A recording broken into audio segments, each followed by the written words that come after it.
할렐루야. 아멘. 오늘은 누가복음에서 말씀을 보겠습니다. 누가복음 8장 누가복음 8장 1절, 2절, 3절입니다.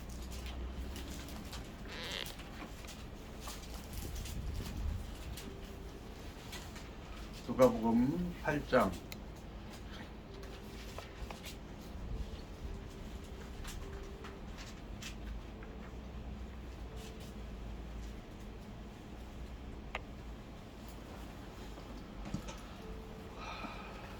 누가복음 8장 1절, 2절, 3절 제가 읽어 올리겠습니다. 누가복음 8장입니다. 그 후에 예수께서 각 성과 마을에 두루 다니시며 하나님의 나라를 선포하시며 그 복음을 전하실새 12 제자가 함께하였고 또한 악귀를 쫓아내심과 병 고침을 받은 어떤 여자들 곧 7 귀신이 나간 자 막달라인이라 하는 마리아와 헤로소의 정직이 구사의 아내 요한나와 수산나와 다른 여러 여자가 함께하여 자기들의 소유로 그들을 섬기더라. 아멘. 날씨가 많이 더워졌어요. 비가 온다고 해도 비가 와도 그냥 비가 와도 날씨가 더워요. 우리 태국 날씨 같아. 근데 느끼는 거는 태국보다 더 더운 것 같아요. 근데 사실은 이제 태국이 더 더운데 여기서 있다 보니까 여기가 더 더운 것 같은 느낌이 들어요. 인공 더위 때문에 그렇죠. 네, 근데 그래도 참 감사한 거는 여기는 아침 저녁으로는 시원한 바람이 불잖아요. 태국은 밤새도록 밤이나 낮이나 계속 뜨거운 바람이 불어요. 그래도 참 하나님께서 우리들에게 살 수 있도록 이런 환경을 주셔서 그래도 참 날씨가 덥네 비가 와서 짜증이 나네 해도 살게 해주시니 감사하고 요즘에는 세계 날씨들을 보면은요 참 하나님이 우리나라는 그래도 긍휼히 여겨주시는구나 느껴요. 필리핀 베네수엘라, 중국 저 남부 쪽에 그쪽은 지금 지진이 나가지고 굉장한 피해들이 있어요. 베네수엘라는 점점 그동안은 이제 그 피해 상황을 밝히지 못하니까 했는데 점점 피해를 발굴하면 할수록 사망자가 수천 명이 돼가지고 아직도 발굴 못한 사람들이 똑같이 네. 진도 7위 했던 일본을 하나도 그 베네수엘라는 가난한 나라고 과거에 그런 것들에 대해서 오래전에 설계를 했기 때문에 내진 설계에 대한 개념이 없을 때 집을 지어놨고 또 지금 베네수엘라는 경제가 지도자들이 잘못해가지고 경제가 완전히 망가져가지고 그런 것들에 대한 투자나 이런 것들이 없어가지고 진도가 그렇게 객관적으로는 사실은 진도 5가 넘으면 센 건데 일본 같으면 그 정도는 껐다겁죠. 그런데 엄청난 지금 사망자들이 나오는 걸로 지금 되고 있고 필리핀도 그 지진이 나가지고 또 거기다가 태풍까지 불어서 그러고 중국은 그 밑에는 지진이 났지만 저 위쪽으로는 좀 태풍이 홍수가 나가지고 난리를 피우고 세계 각곳이 참 어려움이 있어요. 남반부 남아메리카 쪽에 아르헨티나나 이런 쪽은 폭설이 와가지고 그쪽은 겨울이거든요. 폭설이 와가지고 엄청 춥답니다. 근데 또 이쪽으로는 저 유럽 쪽은 폭염 때문에 사망자들이 막 속출하고 있어요. 참 하나님께서 돌보지 않으면 참 연약한 존재구나 느껴요. 나이가 먹어서만이 아니고 정말 기온이 조금만 차이가 나면 사람들이 막 죽는 거예요. 이렇게 연약한 존재인데 그것도 모르고 사람들이 참 살아가는 모습들을 보면 참 안타깝고 그래요. 우리가 기도해 준 대로 우리나라를 위해서 우리가 조금 전에 기도했습니다만은 정말 우리나라가 지금 참 어려운 상황에 있습니다. 포괄적 차별금지법 이런 것들이 인권이 침해된다. 자기들의 소수자들의 인권만 인권인 거야. 그로 인해서 근심하고 걱정하는 학부형들이나 대부분의 많은 사람들의 인권은 인권이 아닌 것처럼 그런 것처럼 지금 잘못된 시각, 그리고 또 그것을 악법을 밀어붙이려고 그것을 못하게 하려고 하는 사람을 얼마나 압력을 넣고 힘들게 하는지 참 안타까워요. 그건 이따가 기도 시간에 얘기하기로 하고요. 그럼에도 불구하고 하나님의 나라는 굳건히 가고 있다 하는 거예요. 오늘 말씀에 보면 예수님께서 사역하시는 장면이 나옵니다. 바로 이 앞장에는 무슨 이야기가 나오냐면 예수님이 초대를 받아서 갔는데 한 여인이 향유를 붓는 장면이 나와요. 기독교 역사는 어떤 한 사람이 영웅처럼 짠 하고 나타나가지고 이 사람이 무슨 막 기적을 해가지고 뭐 이렇게 하는 역사가 아니에요. 예수님은 하나님이십니다. 천지 만물을 지으신 분이에요. 그럼에도 불구하고 이 땅에 인간으로 입고 오셔서 인간의 철저한 완벽한 인간, 완전한 인간의 모습을 보여주시면서 사람들과 예수님 참 사실은 예수님이 제자들 데리고 다니면서 참 거추장스러웠을지도 몰라요. 하나님 입장에서, 그렇죠? 그런데 그 제자들 따뜻거려 가면서 달래고 그냥 이렇게 데리고 다니시는 그거를 저도 참 태국에서 우리 성도들 이렇게 이렇게 하면서 보면 정말 예수님이 진짜 참 얼마나 안타까우셨을까. 그런데요, 또 성경에 보면 특별히 복음서에 보면 특별히 오늘 누가복음에는요, 그 예수님께서 일하시는 모습 가운데 놀라운 사실은 예수님이 하시면서 예수님만 혼자 다니시는 거 아니고 예수님의 제자들과 같이 다니잖아요. 그리고 예수님은 막 따라다니는 사람들 있잖아요. 그런 사람들이 있는데 예수님이 하나님이시지만 이 땅에 인간으로 오셨기 때문에 때 되면은 잡수셔야 되고 밤 되면은 주무셔야 되잖아요. 이런 것들에 대한 필요를 예수님이 별도로 돈을 벌지 않고 뭐 그것도 다니시면서 사례를 받은 것도 아닌데 어떻게 하셨을까?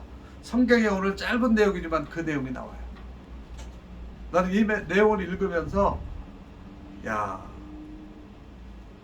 참 위대한 동역자, 위대한 동행이라고 하는 제목으로 말씀을 나누고자 합니다. 여기에 보면은 여자들이 나와요. 그 여자들의 기록이 어떤 기록이냐면 전에 귀신 들렸던 사람. 여기 있는 여자들이 전부 다 마리아는 그렇지만은 요한나 수선나 다른 여자들이 다 귀신 들렸던 사람인지는 모르지만은 귀신 들렸던 여자들, 마리아를 비롯한 여러 사람들, 복수를 하는 걸 봐서 여러 사람들이 따라다녔다는 것을 알 수 있어요. 그런데요, 또 같이 다닌 사람 중에 헤롯의 청지기 구사의 아내, 헤롯의 청지기면 왕의 청지기면은요 상당한 권력가고 아마 재산이 상당히 있었을 거예요. 그런데 그런 사람의 참 돈 많은 사람의 부인, 사모님이, 귀부인이 예수님을 따라다니면서 수종 드는데 여기에 우리를 주목하게 하는 내용은 자기들의 소유로 그들을 섬기더라. 자기들의 소유로. 이게 현대판이 아니라 성경적 노블리스 오블리주가 아닌가 싶은 생각이 들어요. 자기들의 권한에는 의무를 동반하는 거예요.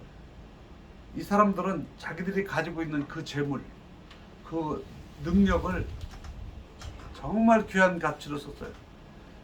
노블리스 오블리주라는 말은 프랑스 말로 프랑스의 귀족들이 자기들의 이 정도 되는 사람들이 자기 품위 유지를 위해서 구제도 하고 막 그런 걸 했던 거를 얘기하는 거거든요.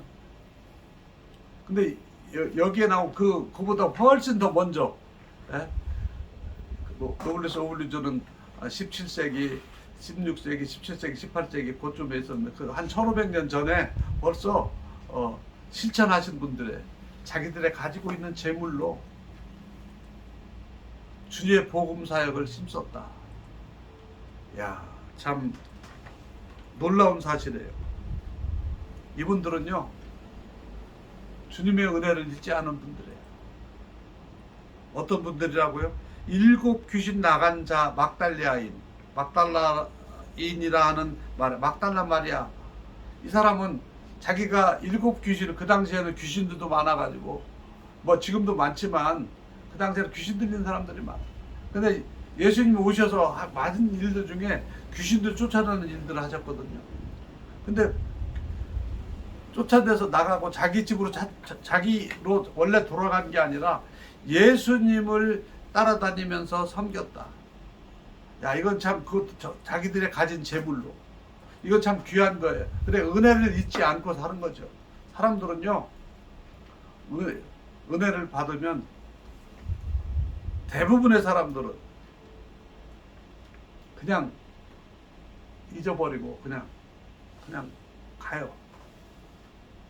그런데 성경에 기록된 오늘 우리가 읽은 이 분들은 주님의 은혜를 잃지 않고 따라갔다. 놀라운 사실은요, 누가는 이 내용을 기록하고 있는데요. 23장과 24장에 보면, 누가복음 23장과 24장에 보면 예수님이 십자가에 달리시 돌아가실 때의 모습이 나와요. 그때에 그 현장에 예수님의 어머니 마리아를 모시고 같이 있었던 여인들 중에 이 사람들이 있어요. 그러니까 이분들은 자기 가정도 있지만은 시간이 나면, 그리고 자기가 가지고 있는 재물을 가지고 와서 예수님과 예수님의 사역을 하는 제자들을 섬기고 사역을 했다는 거예요. 아마 제 생각에는 이분들이 재물 갖고 와가지고 예수님만, 그리고 예수님의 제자들만 섬겼을까요? 아니면 예수님이 섬기면서 필요한 여러 가지 뭐 하는 일들에 많은 비용들을 대면서 같이 섬기지 않았을까 생각을 해요. 이거는요, 그냥 지금 세상 사람들은 그냥 당연한 것처럼 믿지만은요, 자세히 보면은요, 놀라운 사실을 내포하고 있어요. 지금으로부터 2000년 전, 우리나라는 많이 갈 것도 없이 100년 전, 조금 이전에는 여자들은 이름도 없었어. 그랬는데 성경에는 이분들의 이름이 기록되고 있어요. 무슨 얘기냐면 고린도전서 2장에 보면 약한 자를 통해서 강한 자를 쓰게 부끄럽게 하신다는 말씀이 나와요. 그 당시에 사람의 취급도 못 받던, 존재감도 없었던 그 여자들의 섬김을 통해서 권력 있고 재물이 있고 능력 있던 사람들은 예수님을 조롱하고 비방하고 핍박했는데 이분들은 예수님을 섬겼다. 하늘나라에서 해같이 빛나는 사람들은 누굴까? 그리고 기독교 2000년 역사 속에서 그 당시에 권력 있었던 사람들 이름은 다 안 나타나도 이분들의 이름은 지금까지도 성경에 기록되고 있잖아요. 여러분, 하나님의 일은 이런 겁니다. 오메가 선교회가 비록 소수의 기도 멤버들이 와서 기도를 하지만은 여러분들의 기도를 통해서 이 나라의 역사가 바뀌고 이 중랑구가 바뀌고 서울시가 바뀌고 세계 우리가 기도하는 선교지들이 바뀌는 그 역사가 사람들은 몰라준다 할지라도 하나님은 아시고 우리는 알고 있고 이 일들을 위해서 하늘나라에 기록되고 있는 거예요. 여러분, 이게 하나님의 역사의 방법입니다. 오늘 제가 제목을 위대한 동역이라고 하는 이유는 이분들이 아름다운 동역을 한 거예요. 비록 여자의 신분이니까 얼마나 어려운 일이 많았겠어요. 집에 가면 가정도 섬겨야죠. 가족들도 섬겨, 사회적으로도 여자라고 무시하는 그런 상황인데도 불구하고 이분들은 자기들의 어디 가서 뭐 이렇게 한 게 아니고 자기들의 가지고 있는 것을 갖고 와서 자원하는 마음으로 예수님이 너 뭐 이렇게 했으니까 너 이렇게 와서 섬겨라. 너 이번 주에 당번이야. 이렇게 했었을까요? 아닙니다. 근데 너무 감사해서 그리고 감사한 것뿐만 아니라 자기들이 볼 때 예수님이 하시는 사역이 사람을 살리는 너무너무 소중한 사역이기 때문에 이 사역을 위해서 자기들이 헌신하는 거예요. 여러분, 한국 교회가 세계 교회사에서 두드러지는 역사는 그거는요. 한국 교회는 초창기부터 우리가 스스로 자원해서 헌신해서 봉사하고 교회를 세우고 했던 일들이 세계 역사에 기독교 역사에 드문 역사입니다. 그렇기 때문에 하나님께서 지금도 쓰시는 거예요. 정말 드문 겁니다. 하나님의 은혜를 잊지 않고 이 은혜를 감당하기 위해서 스스로 우리 참 옛날에 일제시대 때 우리 어른들 때는 얼마나 가난하고 어려웠어요. 그런데도 교회는 그 일들을 감당했습니다. 한국 전쟁 이후에 그 가난했던 시절에 교회 가면 사람들이 비록 죽이나 연약한 거지만 그래도 사람들을 품고 돌봐줬어요. 오늘날의 기독교의 역사가 오늘날의 기독교가 번성하게 된 거는 그 밑거름이 있었던 거예요. 아멘.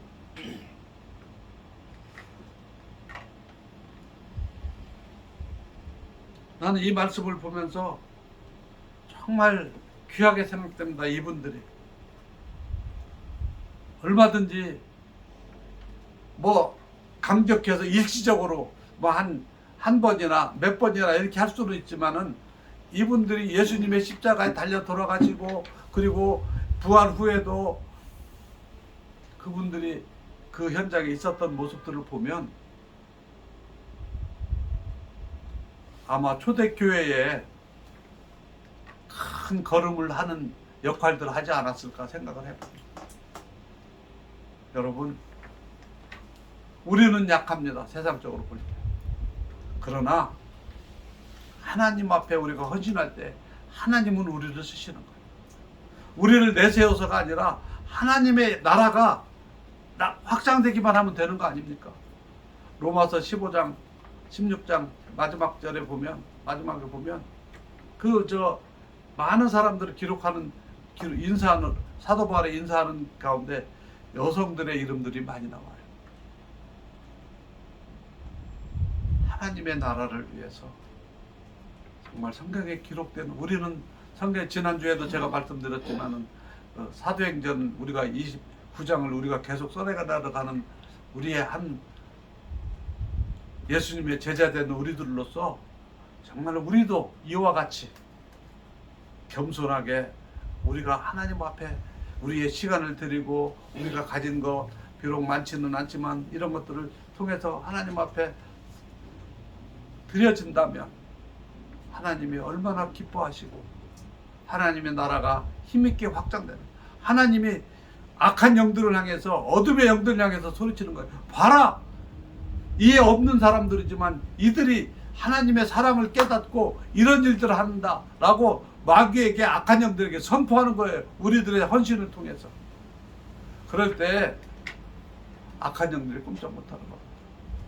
여러분, 오늘 이 말씀 통해서 위대한 동역하는 이분들 뿐만 아니라 우리 모두가 이 시대에 역사하시는 성령님의 동역자가 되고 예수님의 동역자가 돼서 주님 오시는 날까지 충성하는 저와 여러분들 되기를 주의 이름으로 축원합니다. 아멘.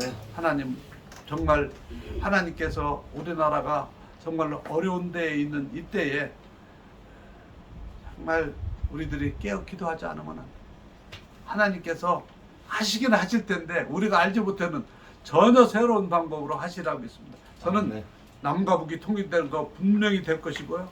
그리고 거짓된 자들, 그 사람들이 치부가 백일하에 드러나서 부끄러움을 당하면서 이 땅의 정의가 다시 회복될 것이고 악법이 아멘. 사라지리라고 저는 믿습니다. 아멘. 여러분, 제가요 얼마 전에 들은 이야기인데 북한 땅에 탈북한 사람들이 선교사님들 만나고 한국 와서 주의 복음도 듣고 은혜를 받고 나서 너무너무 감사한 거예요. 자기는 남한에 한국에 와서 사는 게 너무너무 귀하고 좋아요. 그런데 자기 고향에 있는 사람들, 북한에 있는 사람들 생각하면 너무 마음이 아파. 그래서 그분들 중에서 신학 공부하고 목사가 돼가지고 목숨 걸고 북한에 다시 들어가서 복음 전하다가 순교한 사람들이 6인가 7명이 우리에게 보고된 것만 그런 분이 있다고 그래요. 정말 귀한 분들 아닙니까? 저는 하나님께서 그 순교의 피를 외면하지 않으리라고 저는 믿습니다. 아멘. 북한 땅에 우리가 알지 못하는 우리가 아는 방법대로 하면 안 돼. 우리가 아는 방법대로 하면 하나님의 방법으로 전격적으로 해야 돼. 아멘. 이 나라도 마찬가지예요. 우리가 아는 방법대로 하면 또 엉뚱한 짓으로 나와.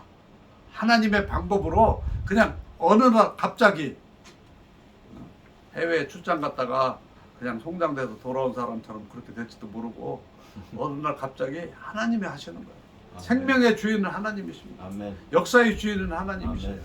이 하나님을 거스르는 정권이나 거스르는 나라나 거스르는 사회나 거스르는 개인이나 역사상 어느 누구도 오래가지 못했어요. 아멘. 한때는 후황한 것 같지만 세력을 다 얻는 것 같지만 공산주의 보세요. 1세기가 가기 전에 다 망했잖아요. 하나님이 살아계십니다. 여러분, 그 일들은 오늘 이 예수님과 동역한 연약한 여인들을 통해서 하나님의 나라가 이루어져요.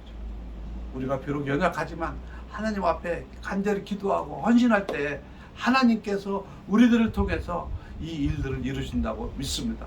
우리가 할 일은 주님 앞에 기도하는 거예요. 주님 앞에 헌신하면서 나아가면 하나님이 앞장서서 하시고 우리들의 기도를 들어주십니다. 기도하겠습니다. 하나님 아버지, 오늘도 사랑하는 우리 기도 동역자들 보내주셔서 함께 기도하게 하시니 감사합니다. 예수님이 이 땅에 오셨을 때에 많은 사람들이 있었지만 특별히 예수님의 은혜를 깨닫고 예수님의 사랑을 깨닫고 복음의 필요성을 함께 공감하고 자기들의 가졌던 소유를 나누어 주면서 그 소유물로 예수님과 제자들을 섬기며 그 사역에 힘을 보탰던 여인들을 기억합니다.